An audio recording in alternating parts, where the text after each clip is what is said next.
ఈ నేచురల్ ఫార్మింగ్లో కానీ అంటే ఇంకొక విషయం అంద్రెడ్డిగా చెప్పింది గ్లైఫోసైడ్ గురించి. ఆటిజం మన విజయరామ్ గారు ఆటిజం ఉన్న పిల్లల గురించి చెప్పినారు కదా. ఆటిజం కానీ ఆల్జిమర్స్ కానీ and then autoimmune response. ఇప్పుడు ఇక్కడ ఎవరికైనా ఆటో ఇమ్యూన్ రెస్పాన్స్ ఉన్న వాళ్ళు ఉన్నారా?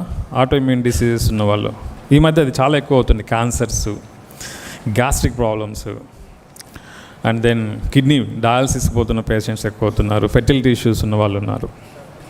వీటన్నిటికీ మూలాలు ఎక్కడున్నాయంటే మనం చేసే వ్యవసాయంలోనే ఉన్నాయన్నట్టు. దాంట్లో గ్లైఫోసైట్ ఒకటి. గ్లైఫోసైట్ అనేది ఒక గడ్డి మందు. చాలామంది రైతులు ఏమంటారంటే, సార్ ఫోన్ చేసినప్పుడు మా చెట్లు చచ్చిపోతున్నాయి సార్ అంట. చెట్లు చచ్చిపోవట్లేదండి, చంపేస్తున్నాం. ఆ మాట అన్నారు. నేను నిర్దోషిని, అవి చచ్చిపోతున్నాయి, నాకేం సంబంధం లేదు. నల్గొండ జిల్లాలోనే కాదు, ఎక్కడైనా కూడా బత్తాయి చెట్లు చచ్చిపోవట్లేదండి, చంపేస్తున్నాం. అందులో ముఖ్యమైనది ఈ గడ్డి మందు.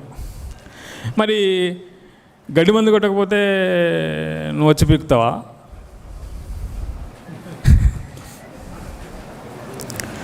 ఇవి కొంతమంది సర్కాస్టిక్గా, వెటకారం బాగా. నీకేం తెలుసు గడ్డి గురించి? అసలు కాయలు కొనికే రారు కూలోళ్ళు.